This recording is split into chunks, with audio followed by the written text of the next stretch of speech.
merci de votre présence. Alors, je suis Mariam Selikane Diop. Je suis la directrice du Forum audiovisuel des femmes africaines en communication, TIC et télévision, FACT Dakar. Le Forum audiovisuel est un rendez-vous qui parle beaucoup de la place des femmes dans les médias audiovisuels et aujourd'hui dans les industries créatives. Vous savez que de toute façon, pendant longtemps, les femmes ont œuvré pour avoir leur place dans les médias, surtout dans les médias audiovisuels. Nous sommes venus de la télévision, mais aujourd'hui, sur tous les devices, nous avons de la création de contenu. Et la création de contenu aujourd'hui est une belle opportunité de générer des revenus, de faire vivre les propriétaires, les créateurs, de faire en sorte qu'on ait du contenu valorisant pour nos territoires. Ce que nous avons fait, c'est que pour cette 3e édition, si vous vous rappelez bien, la première édition de FACT Dakar avait parlé de l'autonomisation des femmes et des jeunes filles à travers la télévision. La 2e édition a parlé des créations en temps de pandémie. On était en pleine période de Covid-19. Il fallait parler de la donne de la sécurité. Parce qu'il ne s'agit pas que de la sécurité de l'image des femmes, comment elles sont exposées dans les médias sociaux, mais même en période de conflit, de guerre, vous savez, les femmes, les jeunes filles sont souvent exposées. Dans les clips télé, les jeunes filles sont souvent exposées. Donc leur image était exposée, galvaudée, et la 2e édition de FACT a parlé de ça. Cette année, nous avons réfléchi, nous avons pensé que pour avoir plus de retentissement, il fallait structurer les organisations professionnelles.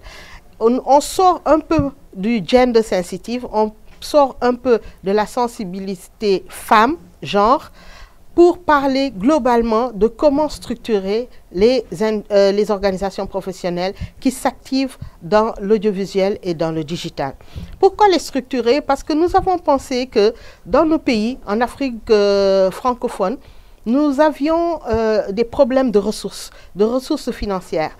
Or, des fonds existent partout dans le monde anglophone, dans le Nord, par exemple, dans l'espace francophone, mais dans les pays du Nord, comme le Canada, comme la France, comme d'autres pays en Europe, des fonds existent qui pourraient nous aider à plus performer dans nos activités de création audiovisuelle. Mais comment appliquer? Comment prétendre à avoir ces fonds si nous devons être outillés? C'est pour ça que nous avons convoqué cette édition et nous avons voulu qu'on parle en profondeur de comment structurer les organisations professionnelles. Et c'est pour ça qu'on a choisi le thème « Se structurer pour croître et créer de l'emploi pour la jeunesse ». Vous savez que la création de l'emploi pour la jeunesse, c'est vraiment un objectif, un enjeu majeur dans nos pays. Aujourd'hui, par contre, tous les jeunes ont accès au smartphone. Tous les jeunes ont accès aux devices. Mais qu'est-ce qu'ils font de leurs devices? Ils font beaucoup de divertissement, ils font beaucoup de TikTok, ils font beaucoup de choses qui ne rapportent pas forcément de la valeur ajoutée. Et ce sont ces questions que nous voulons adresser. Ce sont ces questions que nous voulons que nos autorités aussi prennent en compte et prennent au sérieux. Vous savez qu'au Sénégal, pour parler d'un environnement qu'on maîtrise le mieux, le gouvernement a convoqué le New Deal technologique en mettant le digital en avant et en faisant la promesse de faire du Sénégal un des 3 premiers fournisseurs de création digitale. Maintenant, comment nous, les acteurs, les artisans, les créatifs, nous pouvons les aider à atteindre cet objectif? C'est une question majeure. Et ce sont ces questions que j'ai exposées à mes partenaires du Canada, du Mali, de la Côte d'Ivoire, et en les invitant à venir nous rejoindre pour qu'on mène une réflexion globale. Parce qu'il ne s'agit pas de faire juste le travail ici au Sénégal. Le Sénégal n'est pas un pays fermé. C'est un pays qui est dans des conventions, qui est dans des espaces communautaires, qui est dans des organismes internationaux. Si on le fait déjà à l'échelle du Mali, de la Côte d'Ivoire et du Sénégal, avec le Nord, c'est-à-dire le Canada et la France, demain on pourra l'ouvrir à beaucoup plus de pays francophones. Donc aujourd'hui, il est important pour nous de voir quel est le modèle québécois. C'est un modèle, comme je l'ai dit tout à l'heure, qui a peut-être des limites, mais qui est abouti. Un modèle qui a vraiment marché pendant plus de 30 ans. Et aujourd'hui, nous, au Sénégal, on en est au tout début de nos professionnalisations des organisations. Nous devons nous appesantir sur un modèle, nous devons nous baser sur un modèle. Et je crois que le modèle québécois est un bon modèle. Je le dis parce que moi, j'ai étudié au Québec et je connais beaucoup de gens qui ont fait l'épreuve d'aller travailler avec des médias québécois et qui sont revenus séduits de comment ça marche là-bas. C'est pour ça que nous avons invité nos amis à venir nous parler de leur modèle. Nous avons invité nos amis du Mali à venir échanger avec nous de ce qui se passe là-bas à Bamako. Et nous avons invité nos amis de Côte d'Ivoire à venir aussi nous dire comment ils sont en train de travailler, et puis avec l'aide du gouvernement ivoirien. Parce qu'en Côte d'Ivoire, ils sont en train de lancer un Codywood. Le Codywood, c'est comme Nollywood.